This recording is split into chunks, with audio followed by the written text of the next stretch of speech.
The first thing we're looking at today is the Genesys points update. Burst Protocol pre-release points. Now, compared to previous Genesys updates, this one is relatively small. However, they did announce this previously that they were planning to keep the Genesys points updates a little bit smaller in the future. The only reason why the first couple ones were so big relatively is because they were still ironing out the details of the format, and they're trying to like establish a power level that the format can exist in. And from now on, I suppose, unless something really problematic happens, we're mostly gonna add like points to the new cards and then slightly adjusting older cards if they creep up in play. But like, I guess maybe they are at a point now where they think Genesys format is in a fine spot in terms of the existing decks, and all they have to do is put points on the new cards. We're going to see how this develops in future updates, if they maybe keep doing this, or if they start adding more points to older cards as well. As a just like a first impression of Genesys format, I think that is a fair thing to do. In general, I do think that the format is in a pretty solid state at the moment. At least I'm not aware of anything super toxic in Genesys format, besides the fact that like Dimensional Fissure has 0 points. But in terms of the decks themselves, I think the power level that most decks operate at is pretty fine. Even, you know, some people have been complaining that a deck like Vanquish Soul is playable in Genesys format and in the TCG. As someone who's played against Vanquish Soul in Genesys format, the difference between Vanquish Soul and Genesys and Vanquish Soul in Advanced Constructed is literally night and day. You know, the fact that you normal summon a Raisin and then you can't even turn it into a rock, and you also have only one Holy Sue in your deck, you can't play K9s and everything. The power level between these two decks are completely different. So I think it's okay that they exist in both formats because they are fundamentally different. But okay, that's not what we're here to discuss today. We are discussing the points that we're adding to Burst Protocol cards. And first things first, we've got the Fallen of the White Dragon going to 30 points. This card is probably the strongest card in Burst Protocol, so it makes sense that it gets the most points. I will say this is going to make it hard to use because Branded already has a lot of points in Genesys format, and also the Fallen and the Virtuous has a lot of points, so you're not going to be able to play them together. Yeah, I don't know if Branded even has the capacity to play one of this now. I think that's fair enough though, because I feel like Branded as a whole, the total engine of Branded should be way more than 100 points, right? Like you should have to pick and choose between those Branded cards, which ones you can play and which ones you can't play. So I think that's fine. I guess one thing that I was kind of hoping for was that there was a world where you play a new version of Branded in Genesys format that doesn't play Branded Fusion. Like you cut Branded Fusion and then you play Fallen of the White Dragon instead. And you decide to play that version and then you focus more on like Synchros and Fusion plays, which I guess is still a possibility, but spending 30 points per Fallen of the White Dragon is going to make it hard to justify. Because what's Branded Fusion at in Genesys format? Is Branded Fusion also 30 or is it 40? It's one of the two. The Branded Fusion is either 30 or 40. I forgot what it was exactly. I'd have to look into it. I think it's 40 points. So the question is, are you really going to play Fallen of the White Dragon over Branded Fusion, even if it's 10 points less? I'm not sure. Because the 40 points of Branded Fusion, like, I feel like are a better investment because it's easier to search, it's easier to recycle. And Fallen of the White Dragon, remember, only unleashes its full potential if you pair it with other cards that have points, right? Like you would want to play this with Albion the Branded Dragon, which I think also has points. You would want to play this with Fallen and the Virtuous, which also has a lot of points. Ecclesia and the Dark Dragon down here also has points. It's only 3 points, but still, you would need to play that with this as well. So the Fallen of the White Dragon package, pretty unattractive in Genesys format right now. All things considered though, I think that's fine because it is a very powerful package that might just be too strong for Genesys format. I think that is a reality that we're gonna have to accept, is that sometimes cards like this are made for advanced constructed power levels, and they are basically not welcome in Genesys format because this card would do too much if it was viable, right? Not every single card needs to be playable in Genesys format, or at least not practical, because of course in theory every card is legal, but in practice you don't want every single card to be viable in Genesys format because some of them are just too powerful. And I think Fallen of the White Dragon might be one of those cards. If you could play it as a full engine, I think it would do way too much for Genesys format. So I'm okay with a heavy hit on Fallen of the White Dragon. Elven Note's Power Patron is going to get 15 points. From what I can see, this is the only Elven Note card on this list. So I think that means Elven Notes is going to be a strong deck in Genesys format. From what I can tell, it's obviously not based around any Link monsters, so you can still do the combos. The Medius itself does... Let me quickly check if Medius has points. I don't want to say anything wrong. Medius, the Pure, has no points. Medius the Pure has no points, so you can play Elven Notes at basically full power, and I don't think the Power Patron is even a 3 of, so you can easily play it with 2, which is nice, right? So you can play Elven Notes, and I think that is going to be a viable deck in Genesys format, so looking forward to trying that. However, it's worth mentioning, of course, you're not going to play it with 0 points as an engine. Usually you play 2 copies of this Power Patron, so that's going to be 30 points, which is fair. You know, I've played Cool Tune at my last locals, which is in the same exact spot. You can play the full engine, but it will cost you exactly 30 points. 70 points left over is still plenty of space for good non-engine, which makes for a very viable concept in Genesys format. And honestly, I think they could even be hitting new archetypes a little bit more than this. Is my take on this. I think it's good for Genesys if new decks are viable, like Elven Notes, that are not great in the TCG or in Advanced Constructed. It's good that those decks are viable, but you don't want those decks to be like tier 1 all the time when they come out. Like, not every single new archetype needs to be a tier 1 in Genesys format. It's completely fine if they're already kind of balanced in the beginning. People are still excited to play Elven Note no matter what, even if it's not the best deck in the format, just like top 5 or top 10. So I think that's what they should aim for, to stop decks from taking over Genesys format. We'll have to wait and see if Elven Notes has the potential to do that. Yeah, okay. 15 points to the Power Patron is fine. Same thing with Non-Finito.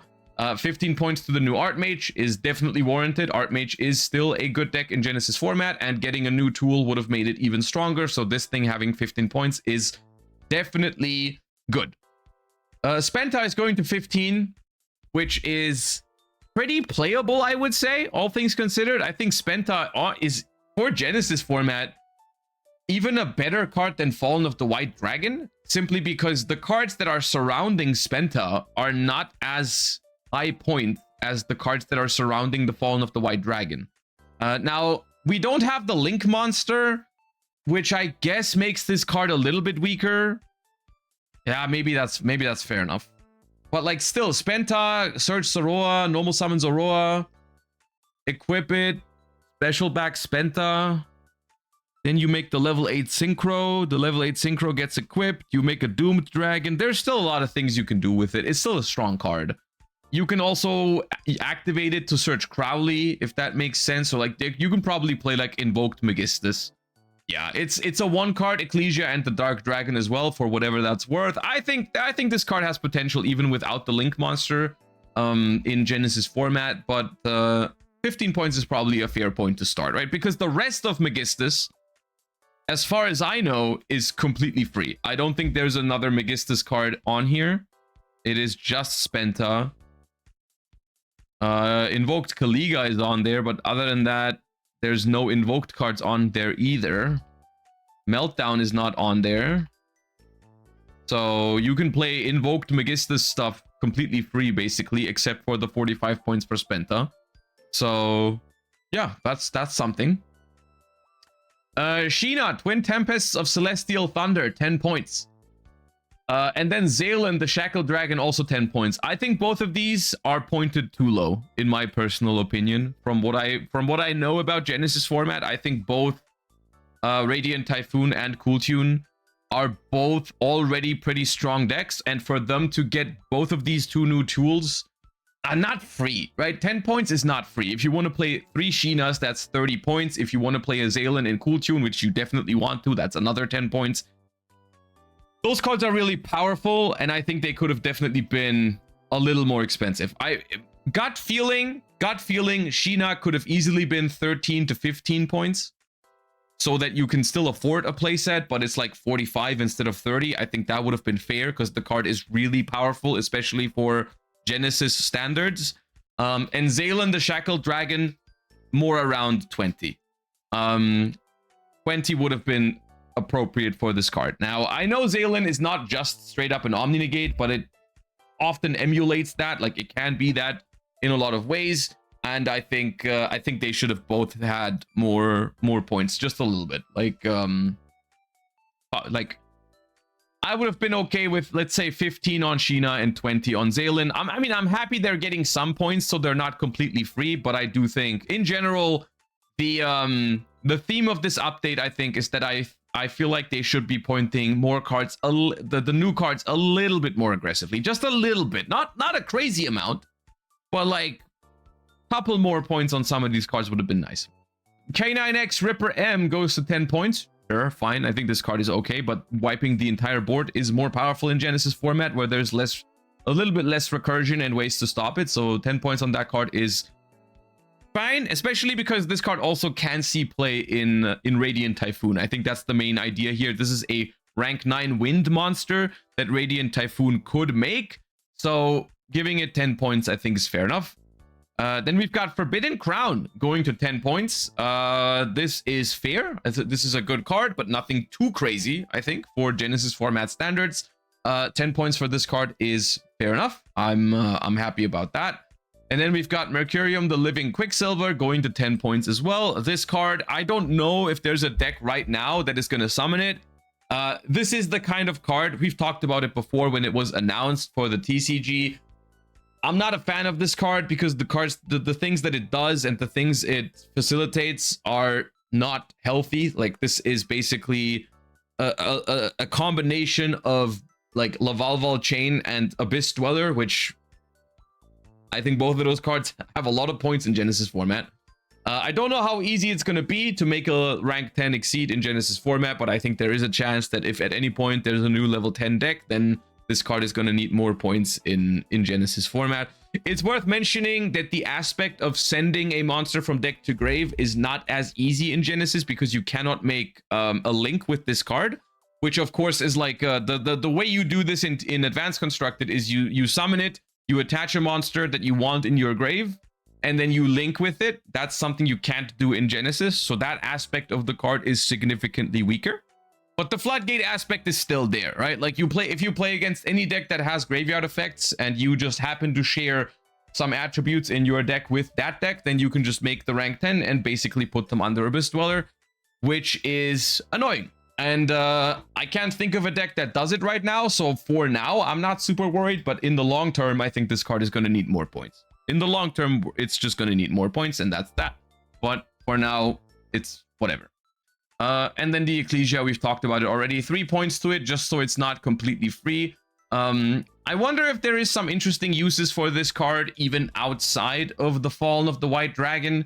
Because, I mean, technically it's a relatively good generic level 8 synchro that just generates card advantage over and over. Like, for example, I don't know, if you make it in Sword Soul, not a bad card, right? So I don't know if there's any other decks that are going to use it, but there could be. And 3 points is honestly, if you disregard the Fallen of the White Dragon, this card in itself for 3 points is a pretty neat deal. So maybe there's some decks that can make use of it. Just summon like a Quem or an Ecclesia and then do some other things with it. That's kind of like what I was hoping people would do in Genesys, is like play Synchro branded. Maybe that's possible. You know, maybe it's a thing. So all things considered, is there anything, hold up, is there anything in Burst Protocol that should have gotten points on this update? Is there anything like missing? Or I guess let's talk about the things that they could or should have done. One thing that you guys have been mentioning is that the new Exosister cards got no points in this update. Now, Exosister already has some points in Genesys format, and that is 10 points on Michaelis and 10 points on Exosister packs. That is it. So you essentially, let's say you want to play 3 Exosister packs for sure. That's 30 points, right? That is the Rhoda spell. You definitely play that. And then Michaelis, you probably need at least 2. So that is 50 points for Exosister as a baseline. You can still fit 3 shifters if you want to go that route, I suppose. The new Spirit Monster has points as well. The Ichiki Sayori Hime has 5 points, which is a really good card for Exosister as well. So let's say you play 3 packs, 2 Michaelis, and 3 Hime. That is 65 points for the baseline Exosister deck. Which leaves you with some points left to spare, but not the craziest amount. We'll have to wait and see. Basically, what this means is you can play full power Exosister and you have 35 points left, right? Which I think there is 3 categories for Genesys decks. There are decks that basically need no points and you can play 100. You can spend 100 points on engine. Then there are decks that are fine to exist within the like 0 to 100 point for the full engine, and you have like a few points left to spend. And then there is decks that need to be at over 100 points total so that they have to cut some cards to even be playable, right? That's like what Vanquish Soul has to do, what Draco Tail has to do, what Branded has to do. Those decks are just not playable at full power in Genesys format. And the question is, which of those is Exosister? Is Exosister fine with the full engine, or does Exosister need more restrictions in terms of like they have to cut like a Martha? They can't play 3 Marthas, or they can't play 3 packs, or anything like that. We'll have to wait and see. I definitely think with those adjustments, Exosister could very well be one of the best decks in Genesys format. Exosister, for Genesys standards, really powerful with the new cards. I definitely could see Exosister being the best deck, if not close to it. All right, other than that, I mean, Rockets without links, probably no points. Fur Hires without links need no points. Dark Lords, potentially interesting. Elven Notes are interesting. Elven Notes seem strong to me for Genesys format with so little points. Just 30 points for the Power Patron, for 2 Power Patrons, and you're good to go. I think that is a strong contender.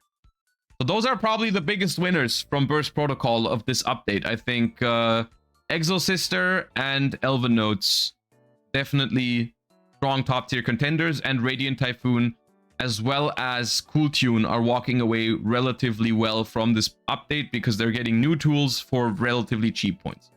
I guess let me know what you think. My personal feeling is that they are hitting the right cards, but they're not hitting them hard enough. And as a result of that, I think one of the things that people are criticizing with Genesys format is still going to happen with this, which is that the more recent themes and archetypes are still going to have the edge over the older stuff, like, you know, Radiant Typhoon, Archmage, Elven Nodes, Cool Tune, Exosister. Those definitely seem pretty favored over like with this whole update. I will say, even though the name of the deck is the same as in the TCG, like Advanced Constructed, like Radiant Typhoon or Vanquish Soul or Draco Tail, those decks are going to play vastly different in Genesys than in Advanced Constructed. The power level of those decks is going to be a lot lower, but you're still going to see similar like cards, similar names that you go up against for sure.